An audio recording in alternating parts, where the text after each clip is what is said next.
நபிகள் நாயகம் ரசூலுல்லாஹி ஸல்லல்லாஹு அலைஹி வஸல்லம் அவருடைய திருப்பெயர் உச்சரிக்காமல் பாங்கு கிடையாது.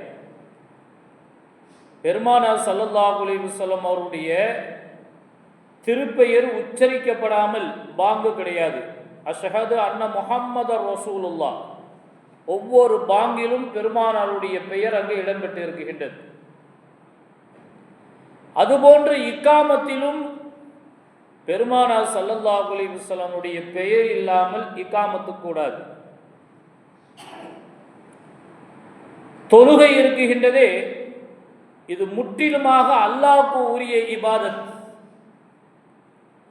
அந்த தொழுகையினுடைய இருப்பிலே, அத்தகையாத்தினுடைய இருப்பிலே அல்லாஹ் சுப்ஹானஹு வ தஆலா பெருமானார் ஸல்லல்லாஹு அலைஹி வஸல்லம் அவர்களை சலாம் கூறாமல் தொழுகை முழுமை பெறாது.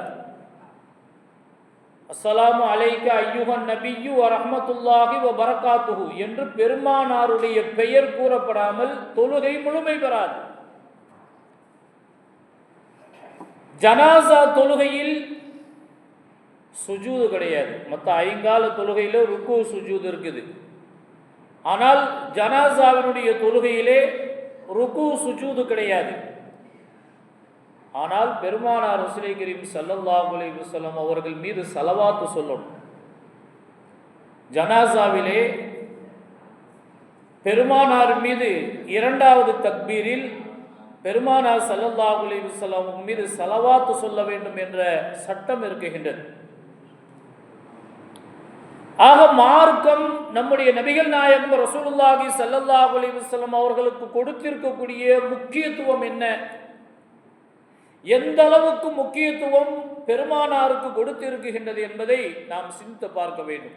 பெருமானாருடைய மாண்பு, அவர்களுடைய மகிமையை நாம் உளமாற அதை புரிந்தால்தான் பெருமானாருடைய அந்த தனித்தன்மை, பெருமானாருடைய சிறப்புகள் நமக்கு புரியும்.